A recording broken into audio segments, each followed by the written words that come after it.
Amazing. Well, we are two past our start time, so we will jump right in. Hello, everyone. Welcome to our webinar, AI Performance Writing, How to Apply AI and Analytics to Your Content. I'm Tim, part of the marketing team here at Anyword, and we have a great session for you today. So we will jump right into our agenda. So we'll do some quick introductions, talk a little bit about AI and marketing, the landscape there. Then we'll jump into the bulk of our session, which is going to be around how to use your marketing data plus AI to supercharge your marketing campaigns. Then we'll save some time at the end for both best practices and prompting tips, where we'll share some learnings that we've come across along the way that you can take to any AI tool starting right after our session, and then hold some time at the end for Q&A. So let's jump into introductions here. Ren, do you want to start us off? Yeah, sure thing. So to start off with, thanks for having me, Tim. Hey, Bora, and hello to everyone in our audience today. So my name is Ren, and I'm a digital copy editor over at Search Influence, and we're a digital marketing agency that was founded in 2006, primarily specializing in SEO and paid advertising, complete with analytics and lead tracking. So we serve clients locally here in New Orleans, Louisiana, and across the United States, working with industries like higher education, healthcare, tourism, and more. And so we like to say we help optimize your potential, but we also always look for ways to optimize our own potential. And part of this means developing the most efficient processes for our internal creative teams. And this is actually what initially led us into this exciting world of generative AI. Amazing. Well, glad to have you, Ren. And Bora. Hey everybody, my name's Bora. I'm part of the customer success team here at Anyword, working with many of our business and enterprise customers, many of whom I would hope are actually on this call. Hey folks. I've been lucky enough to work with Ren and Search Influence, mostly to help Anyword adoption, as well as just to align with your business goals in general. I can give a quick 30 seconds on Anyword for anybody unfamiliar. We are a text generative platform built specifically for marketers.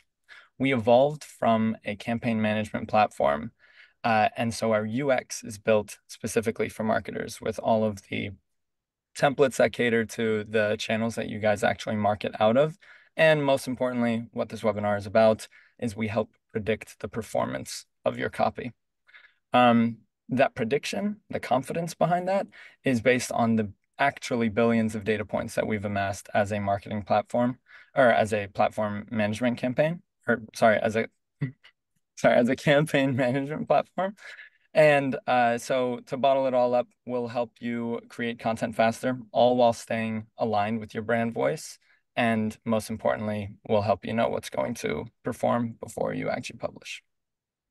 Amazing. Well, thank you both. Excited to have you both on the line. We have a jam-packed session, so we'll jump into our first topic here, which is around AI and marketing. So Ren, probably as one of the first early adopters in using AI in marketing, I'm curious to hear just a little bit more about your journey using AI tools in marketing, some of the needs that drove you to AI tools and along with some influences along the way. Yeah, so like you had said, Search Influence was actually a very early adopter of AI. I think it was like back in 2022 when it was really starting to make waves. It did not take long for us to hop on board the quote unquote AI train, right? So our CEO, Will Scott, he's heavily invested in the AI space. So he would constantly just throw platforms our way to test and try out. In the past few months, we have narrowed down our AI tools to just about a handful of the trusty ones that we find to be highly reliable and the ones that truly improve our workflow. And when we mean improve our workflow, we're talking about A, is it saving us time in completing deliverables for our clients? B, is it making us more efficient by automating our processes? And C, despite all the benefits of a tool saving us time, does it still preserve the quality of work that we want to put out there? So I find that I was rather fortunate in my situation because instead of experiencing some pushback like we're seeing some marketing teams experiencing when advocating for AI, we were actually encouraged to go ahead and explore what's possible with these tools. And we had known that generative AI was going to play a major role in the future of digital marketing once it had broke. So we just thought, we better catch that train before it leaves us behind. Yeah, very, very cool. And Bora, as part of our customer success team here, a lot of times our customers are investing in an AI tool for the first time or using an AI tool in marketing for the first time. So curious to hear on your end, what's driving adoption with our customers? Yeah, I think when ChatGPT dropped a few years ago, it was kind of this shocking moment of like, oh my gosh, I can finish my tasks in a fraction of the time. And there was this big push on efficiency, efficiency, efficiency. That push is still there. I think many of the marketers that we work with and those who come to me are often most interested in the performance capability of Anyword. So, like AI in general, I think efficiency is kind of like the big umbrella there. But for Anyword, it's this focus on data-driven decisions for performance marketing specifically. Mhm.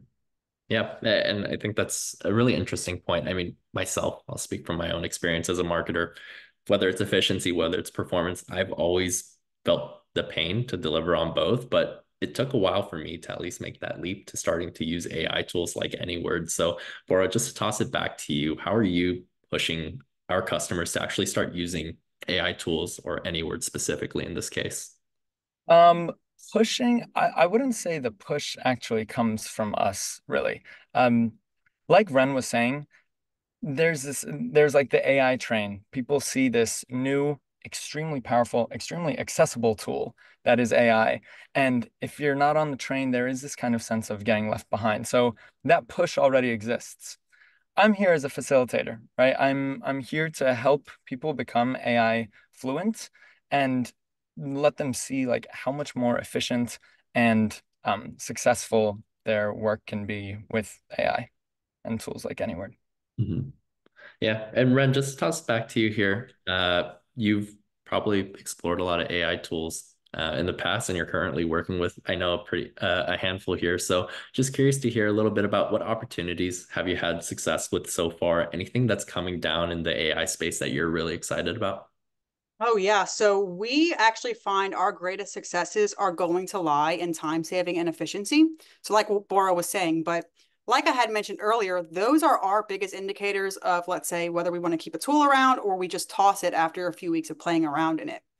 Beyond just saving us time and streamlining our processes, though, AI has also helped us ensure that the content we're writing is directly relevant and that it covers all the areas of focus for a particular topic that our competitors and the broader industry is covering. So, to that end, we've even used AI to inform or even generate page outlines for our content. Now, it is important to note that AI is not technically a subject matter expert, but it does scrape the web to generate an output in response to your prompt. So this has significantly helped us improve the relevancy of our content while making sure that we're covering all of our bases and delivering competitive content at the same time. And not only competitive content, but content that we know is going to perform, right? Because we are using tools like Anyword, which does offer those predictive performance analytics. One more use case that I find to be highly powerful that is worth mentioning is the brainstorming capabilities that these tools carry. So, as content marketers, we often face what's known as that dreaded writer's block, right? Where we may waste precious time simply just not knowing where to begin with our copy. So, for the marketers that maybe aren't on board with going headfirst into AI, that is an excellent use case and it can really help get your creative juices flowing. So I would say there's so many opportunities out there, and it's really something that you should be looking to implement into your workflow, especially if maybe you're an agency, small or large, maybe you're an internal marketing department, or even a freelancer. In terms of the possibilities we're looking to explore, uh, we have mostly used AI for text copy. So for maybe our ad copy text or long form content on it for SEO. But we're seeing more and more of these image and video generation tools come to market. So I would really be interested in seeing where we can go using AI for all of our creative and not just how it is right now with our text copy. I'm gonna jump in real quick. I know there are tools out there right now for image generation, and I hope I don't get in trouble for saying this. In beta, but I have seen like what Anyword has also done with image generation, and it is confirmed very cool. Again, I don't think we'll be dropping that anytime soon. Certainly don't hold your breath, but I do think we have a lot to look forward to, Ren. Awesome. Laura, thanks for sharing that. Amazing. Well, let's jump into our next topic here, which is around marketing data and AI. So, Ren, your marketing team specifically uses Anyword here to leverage your marketing data plus use AI. But before we dive into exactly how you and your team is working with your marketing data, maybe just for some context here, how are you using Anyword at large at Search Influence? Yeah, so we adopted Anyword into our workflow processes, and I would say mid 2023. And it was actually a member of our online ads team who found the platform. Again, our main focus at the time was to see if we could find a time-saving solution because we were working on a high volume of digital ad campaigns for our clients. And so at the time, we were testing out a few different platforms. But what really drew us to Anyword was that it has the most robust suite of features specifically for ads. So within really intuitive prompts, we could go ahead, we could define our campaign goal, our keyword, our target audience, any brand rules, and then even a formula that the ad should follow. And then in those outputs, we'd receive ads that highly align with our initial vision for the campaign. So since adopting Anyword, it's actually become a core process, a key component of our onboarding process for new clients. So we set up a personalized workspace, we add our brand voices, we create messaging banks with unique selling points and maybe some details about their brand history. We also integrate our clients' marketing channels, maybe their Facebook and their Google accounts. And this really allows Anyword to analyze past copy performance and then benchmark new content against that. And that really leads me into talking about the biggest plus of Anyword, something we had never seen in any of the other previous tools we tested, and that's the analytics that it grants. So for example, that predictive performance score that we were talking about that Anyword offers, in the past, marketers were more in the dark about how their content would perform when they were creating it.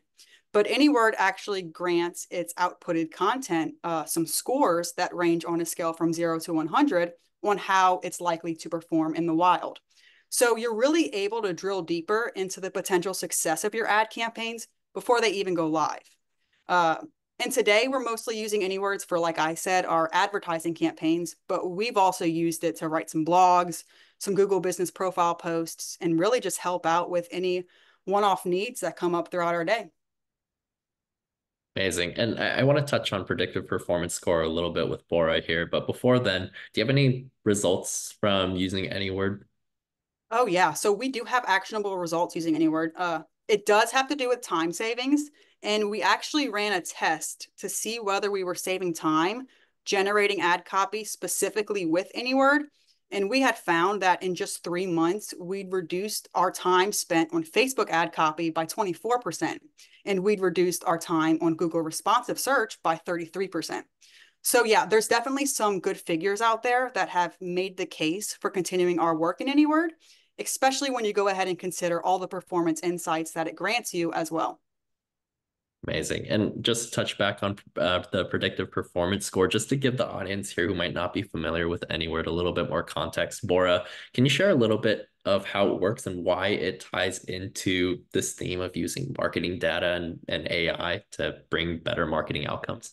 Yeah, the predictive performance score, which by the way, when I first came to the company, I tried to rebrand as PPS, got shot down immediately. So on this webinar and moving forward, it will stay as predictive performance score, is a score that we attribute to piece of copy that we output in Anyword. So it'll pretty much say, like, we think that this piece of copy will perform better than 70% of 20,000 similar texts out there, whatever it might be.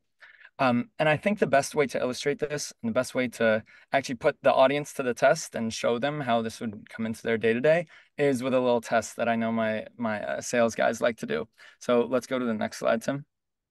I've always wanted to run this, honestly. So this is an actual test that we ran with one of our clients, B2B floral retailer. They were debating between two email subject lines specifically for the boyfriend persona. On the one hand, you have "when nothing but red roses will do, we've got you covered." Verse, "say it with flowers, say I love you today." And I don't know, is our chat live, Tim, or will I at least be able to see the chat? Yep, chat is live. You should be able to see any responses there.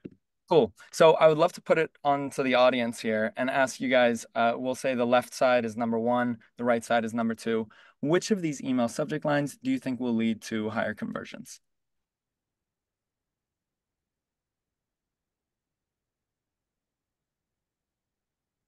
Okay. Okay, very predictably, we have a split. Although I would say maybe mostly twos. Yeah, I think we're skewing to the right. Yeah, interesting and fun. It does go to show though, like no matter how big your group is, we always have some split. And this is meant to emulate those times where you've got this kind of internal conflict, or let's say it like an uncertainty around what you think is going to perform better. Let's show the result, Tim. I wish more of you were wrong. But good job and pat yourselves on the back. What we found was that number two, the one on the right, was led to 10% less conversions. And above that, the 82 versus the 48 is the predictive performance score that Anyword gives you. So, like, I think everybody on this call can understand whether you are sending 50 emails a month or like this client, close to 10,000 emails a month, 10% less conversions is so extremely significant. And I just think like we can't really ignore any tools that give us insight into this. And I think it does the best job of showing our differentiator, like our unique value proposition of, helping you make data-driven decisions. Yeah, and and I guess with this demo, it's really easy to see how it might work in theory. But maybe Ren, you can provide some color on how your team is using predictive performance score. Where has it been the most helpful for your team in real life scenarios? Yeah, so I like to say the predictive performance score for us is it's a compass, right? So it lets us know the direction that our ads should take, what works in our copy, and also what doesn't. So I may take a look at an output with a lower performance score, compare that to one with a higher performance score, and see what the higher performance score does that the lower one just doesn't. We also use the predictive performance score to generate insights into how the content is expected to resonate with our target audience. So what's cool is Anyword will actually tell you in your performance score some insights into the age and gender of who your ad will most appeal to. And that helps us ensure that the content we're writing is directly relevant to our target audience. Also, when you integrate your marketing channels, you can access benchmarking scores based on how your copy is projected to perform, again, compared to the previous work you put out there. So there's a ton of insights that we gain from using the predictive performance score and even that benchmarking feature, and we're using them to our advantage in all the ads that we create. Hmm. And you preface benchmarking, which is a little bit different than the predictive performance score in the different data sets that it uses, et cetera. I'll defer to you, Bora. Can you give a little bit more insight into maybe the differences between benchmarking versus predictive performance score, why these two exist and the different use cases there? Yeah, and I'll start by speaking a little more about like how I would suggest people use the predictive performance score. It's kind of in balance with very purposeful prompting, right? So there will be some instances where you give Anyword free reign. Like you'll say, write me a LinkedIn post promoting this article. Boom, slap the article in there. And there aren't that many guidelines. Chances are Anyword is going to come back to you with some really high performing stuff, what it thinks will be very high performing. But sometimes you'll look at that copy and you'll think, this doesn't quite sound or flow the way that I want it to. And so you'll give it some more specific instructions. Maybe you'll change the format. Maybe you'll change the tone of voice. And often as you make those changes, you'll sacrifice your score a little bit. And that's okay. You're not always going to go with the top performing score. It's always a balance. But I would also encourage you to think, like, for example, if you are posting something to organic social, something to your existing customers or followers, you're going to rely a little more heavily on sounding the way that your brand wants to sound, as opposed to when you're generating ads, Ren, or cold email subject lines. Now you'll put a little more weight on the predictive performance score because your objective is just to drive conversions. Um, so I think the benchmarking score helps you play that balancing act. And I can speak to it a little more. Instead of comparing the output to our very large Anyword general data set, you're now comparing it to a very small specialized data set that is of your own marketing material. So after you integrate with your channels, we'll ingest your past campaigns, see the success of your past copy, and then be able to give you a score that is not necessarily 70% better than 20,000 similar texts in our general data set, but it is, we think this will perform sixth best out of 42 similar texts that you yourself have actually put out. So it is just like a different, more specialized way of predicting performance. Interesting. And I think that's a really big difference between the two. It's, are you using a general data set? Are you using your data set essentially? So not to put you on the spot, Bora, but I guess, could you give any scenarios which warrant using benchmarking versus a predictive performance score? Most of the time, I would encourage you to lean on benchmarking because, again, it is based on your own marketing data. The predictive performance score is still valuable, right? It is a much larger data set. So it's important to look at that. I would say maybe, for example, like if you were going through a major rebrand and maybe you didn't want to rank the copy based on your existing copy, then yeah, you wouldn't rely on the benchmarking score necessarily.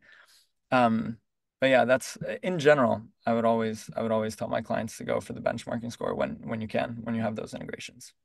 Yeah, and I think with benchmarking, it really ties to this dreaded concept in marketing called or A/B testing. It's just super time consuming, and whether it's the performance predictive performance score or whether it's benchmarking, that's where I think you save a lot of not just time but also effort in doing that data analysis, and you get a bigger sample size than you'd probably research elsewhere. So really want to highlight that whether it is using a generic data set, whether it's using your own marketing data, either or is probably much better than what most marketing teams do right now. And with AI, you're able to now cut down from, let's say, hours of work to maybe 10, 15 minutes or so, maybe less.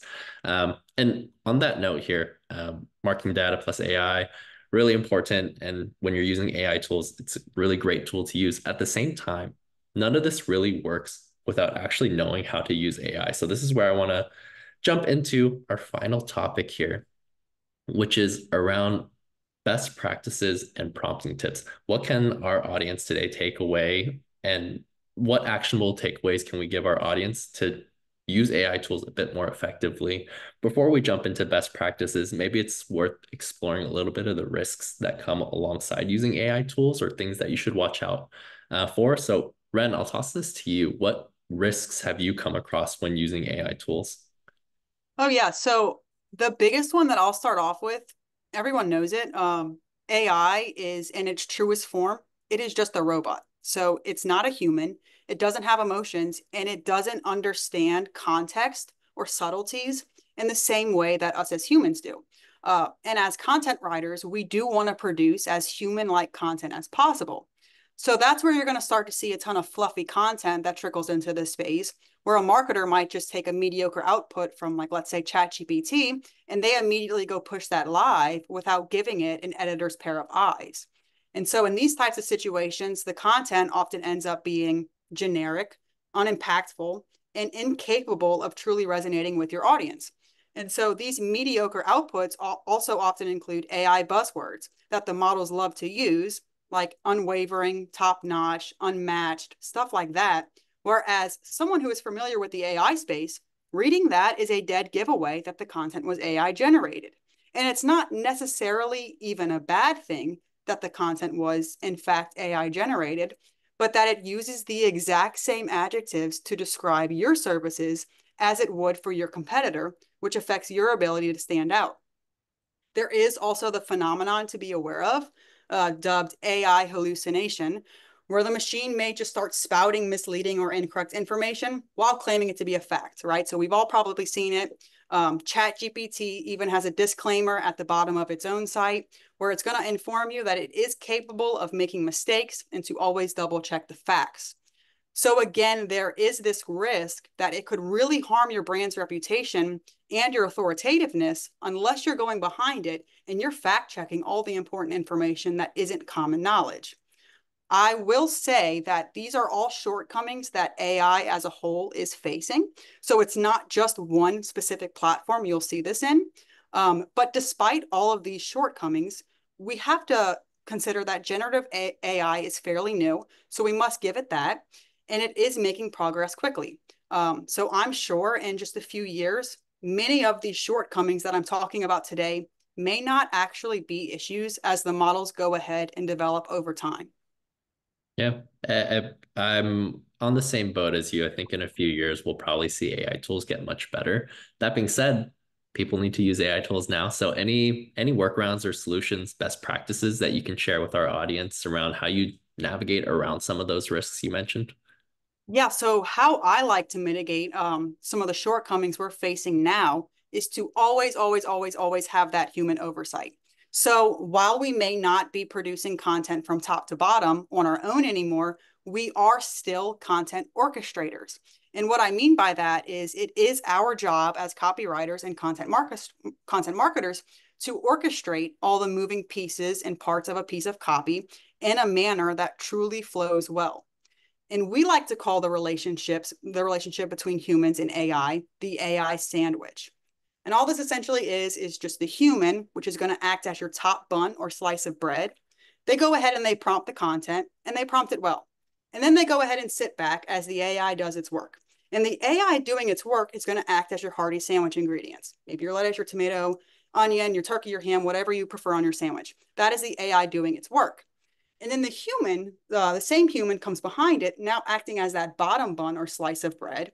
And they're going afterward, they're fact checking the content. They're personalizing it more to the brand. They're optimizing it for keywords. And they're overall just adding that human touch. One cool thing that we have seen with Anyword, though, is it is actually capable of helping to mitigate some of these AI shortcomings that we just spoke of. So, for example, you can actually create brand rules within your workspaces where you may flag some AI buzzwords as no-fly words. Um, Anyword can also help you avoid, let's say, generic or unimpactful language when you consider your options for different target audiences and different tones of voice. So let's put this in perspective with an example. Maybe you don't define your tone of voice in your initial prompt. You just go with the neutral default tone of voice for AI, and then you end up with some generic language in your output. In that case, I would say go and try out a different tone of voice, maybe like an empath, an educator, an innovator, so on. So essentially, the more you give your prompt, the more you're going to get. And it's important to remember that it is you plus AI and not just AI. And that is really what we want, ideally, right? Because we do still want to have our job as content marketers at the end of the day. Yeah, super insightful. And yeah, that human touch can't be understated. Bora, do you have anything to add there? Honestly, not a ton to add. I think Ren did a nice job. I will double down and say we don't claim to take you 100% of the way. While other tools might take you 40 to 50%, we would hope to take you 80 to 90%. But that human touch, we count on. In addition to the human touch, I would also say prompting with intent, prompting purposefully. The golden rule that I share with my clients is simple. Talk to the AI the same way that you would talk to an actual person sitting next to you. And be aware of the fact that the AI is probably more susceptible to misunderstanding you. So you have to be specific. But it's like, I will sit down with a client sometimes and they'll say, Bora, I didn't like this output. The sentences are just too long. I'd say, fine, let's prompt for it. And right under their prompt, all I would put is something like writing instructions, use shorter sentences. Or somebody comes to me and says, it sounds too salesy. It's not meant to sound like a sales pitch. Fantastic. Add it into the prompt. Tweak your tone of voice. This is not meant to sound like a sales pitch, right? I think I've even used the word salesy in a prompt. I don't even know if it is that even a word? I use it too, Bora. Sorry. Okay, thanks. Thanks, Ren. And I think like people are usually very impressed with the differences that even like those small changes can make. But again, like there's a hill to climb. This is AI fluency that we're talking about. And it's not the easiest thing to learn, but I think if you just like look back at a generation and think, I don't like this because of this specifically, then you can always kind of go back in and prompt for it. Of course, we have tools built into the product as well. Like if there are words that you don't want to use, you can specify that in your brand vocabulary. If there's a very specific tone of voice, like we will take our time to kind of curate that and iterate on that. Um, and yeah, so I think in addition to the human aspect, prompting purposefully and with intent. Hmm. Yeah, super super helpful there, right? It's not just best practices of, we can always say, okay, have a human look over it, but the closer we can get to the final result the first time, the less oversight you'll see. And as you become a prompting expert, the more AI will save you even more time. So I want to go into those very practical tips when it comes to putting your hands on the keyboard. What are some prompting tips, Ren, that you might give the audience here when they're starting to use AI tools? Yeah, so I like to say that the quality of your prompt is going to determine the quality of your content. So an AI model isn't just going to immediately know your brand or your tone of voice or your campaign goals even, unless you go and do your end and feeding it all the key information that it needs. Anyword in particular, it does make it easy for us to draft results-driven prompts that capture the most important information that the machine needs to know. But if you aren't working in a platform with pre-built prompts, there are a ton of free templates that you can go ahead and find online and see whether they work for you. We really leaned on these a lot before Anyword had made it so easy for us. I will also say that it's important to be as specific as possible in your prompts to help the machine out a little. So we do want to do our part in prompting. And some of the most important things to include in your prompts are your campaign goal, your desired call to action, your target audience, your desired word count. Otherwise, you might just end up with 1,000+ word essay when just a few bullet points would do. You'll want to define your preferred tone of voice, whether that's informal or formal, empathetic or exciting, so on and so on. You want to define your keywords if applicable, any terms that you like to include, or maybe you don't want to include. So maybe those AI buzzwords, you have a few that you really just don't want to include in your copy, go ahead and specify that. And then lastly, I would say any other information that you find highly relevant, make sure that it makes it into your prompt. One more pro tip as well. You can even feed the machine an existing page of content from your brand. So like, let's say you have existing ad copy, you have an old landing page, whatever you can find that you think truly reflects your brand's personality, feed it that. And then you can ask the machine to create whatever new content you're deriving in a tone that is already in accordance with the brand voice that your customers, or maybe your prospective customers, they know that tone of voice and they love that tone of voice. So I would say proper prompting is an art form in itself, and it's going to be your biggest ally in creating quality content efficiently. So it may take a few extra minutes just to get your prompt just right, but when you do, it's going to save you so much time that you would otherwise spend either heavily editing the content, or let's say you even rewrite the content because you're just not satisfied with what you got. Mhm. Yeah, and for those of you furiously writing down these tips, we have a slide to show you. So don't worry. We'll recap some of those tips that Ren shared over there. But Bora, do you have any other additional prompting tips that you want to share? I think Ren pretty much covered it. And one that I would add, which I think kind of even like unlocked prompting for me, was prompting for a specific format. A lot of the clients that I work with say like this is all good and great, but I'm given very strict restrictions on like what this is supposed how this is supposed to flow. You can prompt and just say, use this specific format. Number one, begin with a hook that introduces the topic. Number two, list three key takeaways. This should be in bullet form, something like that. Number three, include this customer story. Number four, end with a CTA. Something like that, Anyword does very well with. So in the case that you need to prompt for a super specific format, that's like a big unlock. Amazing. And just to recap here, so the 9 prompting tips that both Ren and Bora shared here. Number one, use the AI sandwich. AI isn't there yet. Who knows if it ever will be? I'll let the chat here debate that. But that human touch is always important. Always fact check as well. Prompt like you're talking to another human. Probably weird for a lot of people who are just using AI for the first time. I know it definitely was for me, but just talk to the AI like you would to your copy editor or or your content writer. Give it an objective. Be very clear on the guidelines that you set. So whether it's defining your target audience or defining the platform that you're actually writing or generating copy for, and the more data, the better. I think we all know this with AI, but you should feed it examples of your previous content. The more, the merrier. Set those guardrails. Be explicit, whether it is about what words to avoid, which words you should, that you have to include in there. And then not just the words, but also the order or how they sound. So suggest that storytelling format, like Bora was mentioning at the end there. That's probably the biggest thing that's unlocked AI for me. And Bora, I'm glad that you mentioned it there as well. Feel free to screenshot this. We'll also be sending the recording after this webinar. So feel free to just listen as we jump into our last section here, which is Q&A. So we had a few questions come during this presentation. At the bottom of your screen, you should be able to see a Q&A box. So feel free to submit your questions as we run through some of these here. Number one, maybe I'll toss this one out to you, Ren. So what predictive performance score is good enough for you? Oh, that's a good question. I don't think that one actually has a definitive answer.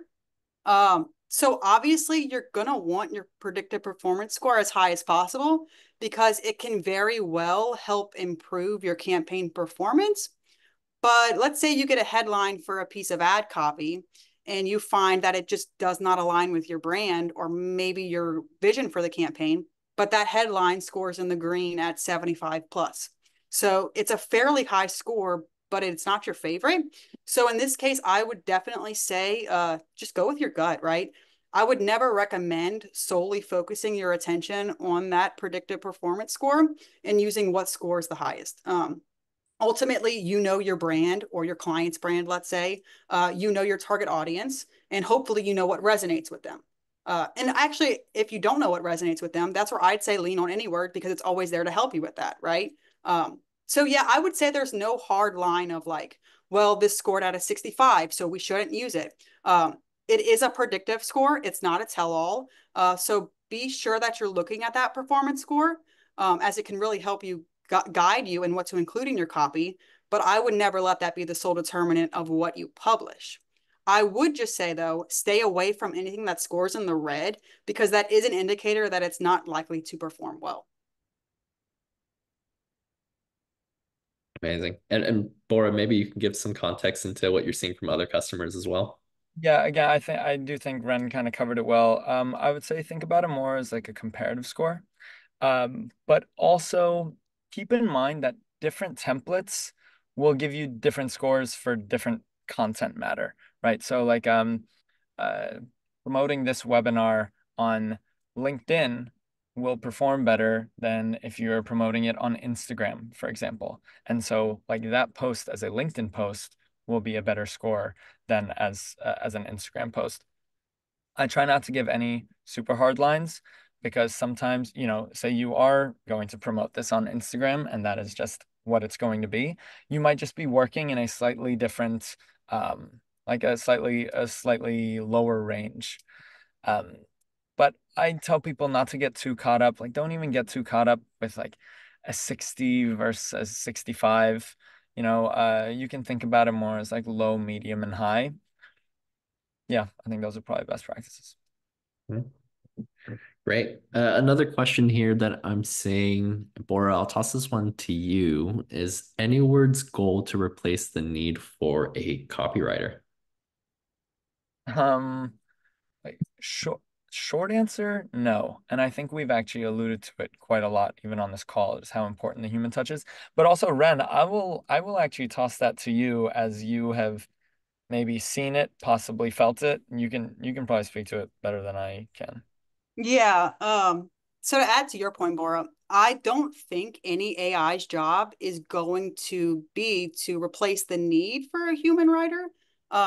It's more so there to act as a plus one on your team. It's there to help you, but it's not there to make your job like obsolete. Historically, we have seen countless industries being hit with tech advancements that have caused scares about certain jobs going away for good. And I think that's pretty much inevitable as society progresses. But if we do see any hiring changes due to AI, I think it'll likely be the shift away from the role of a content writer to something more like an AI prompting specialist. Because again, you're always going to need that human oversight. You need someone to prompt the machine, and you also need someone to ensure that the content is publish worthy. And to bring it back to my earlier point, maybe we won't have the title of copywriter years down the line, but we will be content orchestrators and content optimizers. So it is just an adaptation to the new tech that's being made available. And that's what makes it so important to start investing in AI now, learning how to prompt, because it can really help you both on the job hunt and in keeping your own role as a content marketer. It's now a competitive edge if you know how to prompt and you know how to prompt well. So I've actually heard AI is not going to take your job, but those who are using AI inevitably will. And I think that's the main takeaway if you are worried about job security or even hiring changes. I like that, content orchestrator. That's a that's a really cool job title. I have another one maybe for you, Ren, as well. What's an early indicator that an AI tool is worth investing time in? Okay, yeah, that's also a good question. Now, we did say that our criteria is obviously time saving and efficiency. Um, but if you're not running those tests yet to see if you are saving time and you're just looking for an early indicator, that's when I would say, how intuitive is it, right? Like how easy to use it is it? We are trying to complement our workflows. We're not trying to spend a whole bunch of time just simply messing with a tool that confuses us more than it helps us. So yeah, I would say a good tool is one that is easy to adopt. Um, I will also say that one of the ways we found the tools that we use today simply by research, right? So word of mouth can be really, really powerful. And if you have a bunch of marketers that are online or people in your space, and they're either recommending tools in their articles or maybe they're doing YouTube walkthroughs, that's a good sign that it does complement someone else's workflow. And maybe it could even complement yours. Right. Final question here that I'm saying for you, Bora. So how does Anyword get around overused AI words? Uh, um, Uh, the way I want to immediately answer this question is to tell you, like, look, if there are words that you don't want to use, you can put that into your brand vocabulary and kind of like blacklist the word. But that is not that satisfying an answer, and that's more like what you can do as opposed to what any word is doing. And I actually think I saw like another question maybe about like the predictive performance score, and this will hopefully answer that as well. What Anyword is doing is constantly updating its model. Um, so these overused AI words, first off, I think they feel more overused to us than they do to the general client. But these overused AI words are still performing well, which is why like their performance scores are still up. If we come to a time, and maybe it's on its way, where these words are no longer performing because, like you were saying, Ren, like when it's too obvious, uh, if it comes to a point where those words are no longer performing, like your unlocks and your delves and stuff, then the predictive performance score will also depict that. So that's what Anyword's doing to get around it. I want to double down on my point because I hear this a lot from my clients where it's just like, look, it used the word unlock. It's so obviously AI generated. I think to us in the marketing and AI world, yes, it does feel more obvious because we are seeing those words more and more often. Your everyday customer, I don't think sees that as obviously, at least. But again, short answer, short, satisfying answer, and true answer is that we are constantly updating our model. Amazing. Well, we're coming up on time here, so let me just do some housekeeping. So thank you everyone for attending our webinar. It was great having you all here. Like I mentioned earlier, we'll be sharing the recording to everyone who's joined and who also didn't attend. Ren, before we sign off here, anything that you want to share about what's coming up with Search Influence? Oh, yeah, sure thing. So just want to say thanks again, Tim, for having me. Yeah, if you'd like to hear more about like AI and digital marketing, what it could potentially do for you, we do regularly post industry updates and even research over on our blog. So I'll go ahead and plug that, and you can find that at searchinfluence.com/blog. Also, thanks again, everyone, for taking the time today to tune in. I appreciate you setting some time aside in your busy day to sit down with us. Amazing. And Bora, anything else that you want to plug before we sign off here? I would also like to thank you, Tim, for having us, and thank you, Ren. Sorry, it's always awkward when one person thanks and the other doesn't. But thanks so much for having us, actually, and everyone, thanks for staying tuned. I guess I will plug the HubSpot Inbound Conference in Boston in September. I'm actually not even sure if I'm going to be at that, but Anyword will be. And then future product updates, like there are always updates coming out. I think probably the one or the two that I'm most excited about is our product team has done a lot of work with the tone of voice specifically, so that you're not just writing a blurb to like try and depict your tone of voice. It'll be more like pulling in characteristics and kind of like how to like fine tune that. That'll be very exciting for those of you who have struggled with tone of voice. And then benchmarking specific, like making specific benchmarking sets. I don't know that we want to get like too under the hood right now, but that's also exciting. So instead of like comparing your copy, like instead of comparing a event registration email to all of your emails, including like recruitment emails that have a much higher success rate, now you can actually like curate which email sets you want to compare to. That would be pretty sweet. Amazing. All right. Well, thanks again for joining. And Bora, Ren, thanks for hopping on this webinar and looking forward to hopefully the next one. Bye, everyone. Bye. Thank you.